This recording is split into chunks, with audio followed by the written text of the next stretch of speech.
Bonjour mes petits choux, j'espère que vous allez bien. On se retrouve pour notre vidéo de la semaine. Allez-vous passer une bonne semaine, mais plutôt en fait par rapport à vos influences astrologiques, hein, voilà. Donc, qu'est-ce que vont être pour vous les énergies, on va dire, les influences par rapport à vos signes astrologiques, donc pour la semaine prochaine. Et puis, sous les ronrons du mage Nougat. Voilà, vous voyez, regardez, il est déjà en pleine position d'attente. On va prendre 2 jeux pour ce faire. L'oracle, j'ai un petit trou de mémoire, ça commence bien.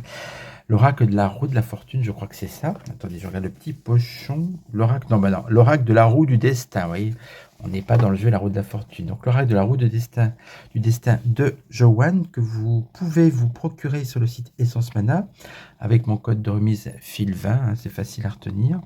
Et puis sinon, s'il vous plaît, bien sûr. Et sinon, on prend aussi un deuxième jeu. Je reprends ce petit Lenormand qui s'appelle le Prométhée Lenormand. Voilà. Et on va faire en fait là, cette fois-ci, on va faire comme la dernière fois en 2 parties. Et on va faire les signes de feu et les signes de terre. Voilà. Donc on va commencer par le feu toujours avec nos amis les béliers, qui est aussi mon ascendant. Donc je suis concerné quand même par la carte qui va sortir, bien sûr, hein.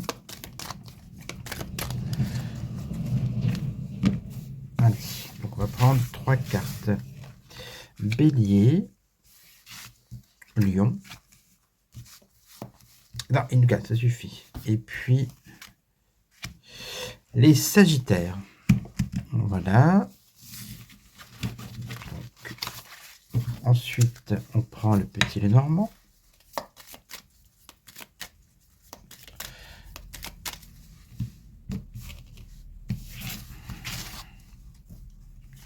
Bélier, le Lion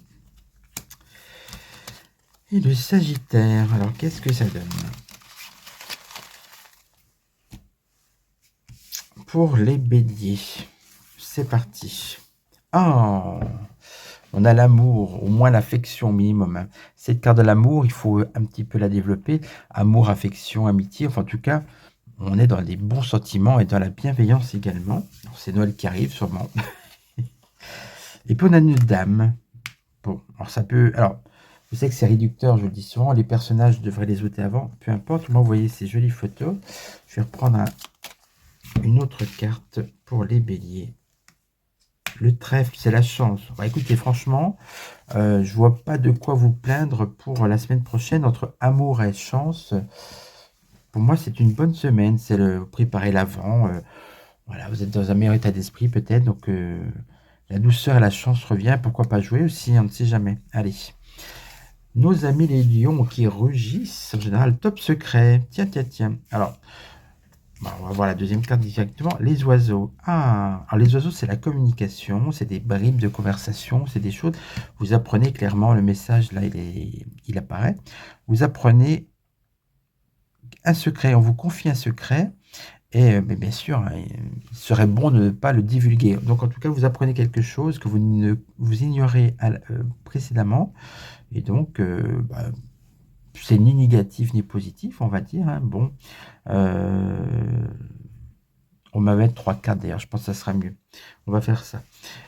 En tout cas, voilà, pour l'instant, vous apprenez un secret. Ensuite, pour nos amis sagittaires, on parle de rencontre. Alors, ça peut être sentimental, une association amicale. Et puis, on a aussi le soleil. Oh, le soleil, c'est l'amour aussi, regardez. Donc, rencontre et soleil, très franchement, pour l'instant, ça se passe très bien pour vous, les sagittaires. Alors, on va remettre une carte pour chaque. Je pense que ça serait pas plus mal. Parce qu'au final, c'est un petit peu... c'est pas assez. Alors, je pense d'ailleurs, en général, j'en prends 3. On va prendre lequel? Et ben, je reprends... Tac, tac, tac. Allez. Faut peut-être que je les trouve. Je cherche. Hein. Ne quittez pas, je vous reprends. Voilà. Donc, on va reprendre le lotus doré. Je dis reprendre parce que je l'ai pris aussi pour la vidéo. Allez-vous passer de bonnes fêtes de fin d'année. C'est un jeu qui parle bien, je trouve. Alors, on va voir si pour vous, la semaine prochaine, il n'y aura que des bonnes choses, que du... Voilà, puisque la semaine, c'est 7 jours, donc forcément,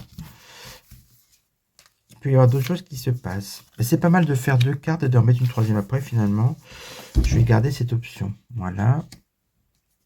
Alors, pour les béliers, est-ce que ça reste attente? Bon, bah, écoutez, l'attente, c'est pas mauvais. Ça veut dire qu'en fait, ça veut dire ça fait pas mal de temps que vous attendez la chance et l'amour, voilà. Et qui on vous dit, soyez patient, en tout cas, les bonnes choses vont arriver. Bah, du coup, on reste dans du positif pour moi. Alors, avec cette histoire de secret, de bavardage, on parle d'équilibre. Bon, alors ça peut être l'équilibre, ça peut être autre chose qui n'a rien à voir avec cette histoire de secret. L'équilibre, de toute façon, c'est une bonne carte. C'est-à-dire que vous retrouvez un certain équilibre la semaine prochaine. Et puis, du coup, ce que vous avez appris ne vous déséquilibre pas. Donc, ça ne vous concerne pas directement, je pense. Voilà. En tout cas, c'est pas négatif. 3e carte, on avait quand même une belle rencontre, quelque chose qui allait bien se passer. Qu'est-ce qu'on a? On a le courage. Ah, alors là, ça veut dire si vous, par rapport à quelqu'un, une rencontre possible, amicale, ou il faut peut-être avoir le courage de faire le premier pas, hein, les Sagittaires. Voilà. Donc, le courage, ça nécessite une certaine force, mais en fait, c'est pas non plus négatif. Je suis content. Au final, il n'y a pas vraiment de choses négatives, je trouve, dans ces 3 tirages pour les signes de feu. Alors, on va reprendre le même jeu et on va faire, bien sûr, les signes de terre, taureau, vierge et capricorne. Voilà. L'avantage de faire que 3 tas comme ça, c'est que vous pouvez reprendre les mêmes cartes. Et puis ça peut laisser, ça laisse plus d'opportunités, vous voyez, hein, plus de choix. Hein.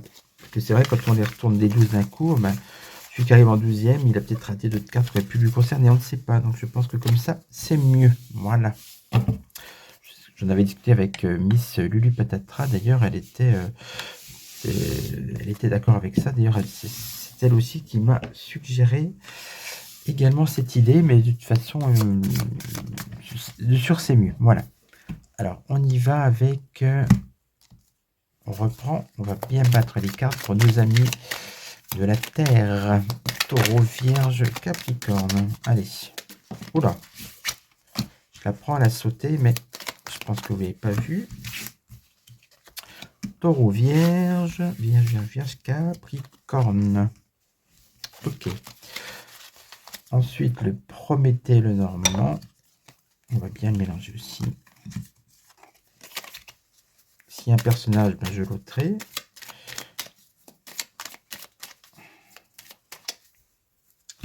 J'aime aussi bien les cartes en petit format, c'est sympa. Enfin, j'aime bien, vous voyez, mélanger divers formats. Je trouve ça plus attrayant. Alors, donc, Taureau, Vierge et puis Capricorne. Voilà, on va déjà regarder ces 2 cartes pour chacun. Les taureaux, le pouvoir, vous reprenez du pouvoir, de l'assurance et le vaisseau. Peut-être un déplacement, peut-être quelqu'un qui vient vous voir ou un déplacement, soit professionnel, soit pour un voyage. Alors ensuite, nos amis vierges, qu'est-ce qu'on a? Conflit. Oh. Et la Vierge, là pour le coup, c'est sûr qu'il y a il va y avoir des embrouilles, hein, parce que là, il y a un coup de balai avec la Verge. Oui, voilà, ça s'appelle comme ça. Hein. Et puis, le conflit. On a 2 cartes qui attaquent, qui donnent des coups. Bon, écoutez, j'espère que vous aurez une 3e carte qui va un peu adoucir votre semaine, mes amis vierges. Et puis le Capricorne qui, ces derniers temps, était quand même un peu dans la mouise, il faut bien le reconnaître. Blocage pour les Capricornes, d'accord. Ça continue. Hein. Et les poissons. Ah, Ouf, on prend un peu l'air, un peu d'eau avec les poissons, mais les poissons, c'est l'abondance. Donc, si la troisième carte est bonne, pour moi, ça sera la fin du... Ça va peut-être un début de semaine encore bloqué, et après, ça revient. Hein, des bonnes choses pour vous. Bon, bah ça va. Finalement, c'est les vierges qui sont pas gâtés. On va voir quand même avec le troisième jeu. L'oracle du lotus doré de Clara Guidance.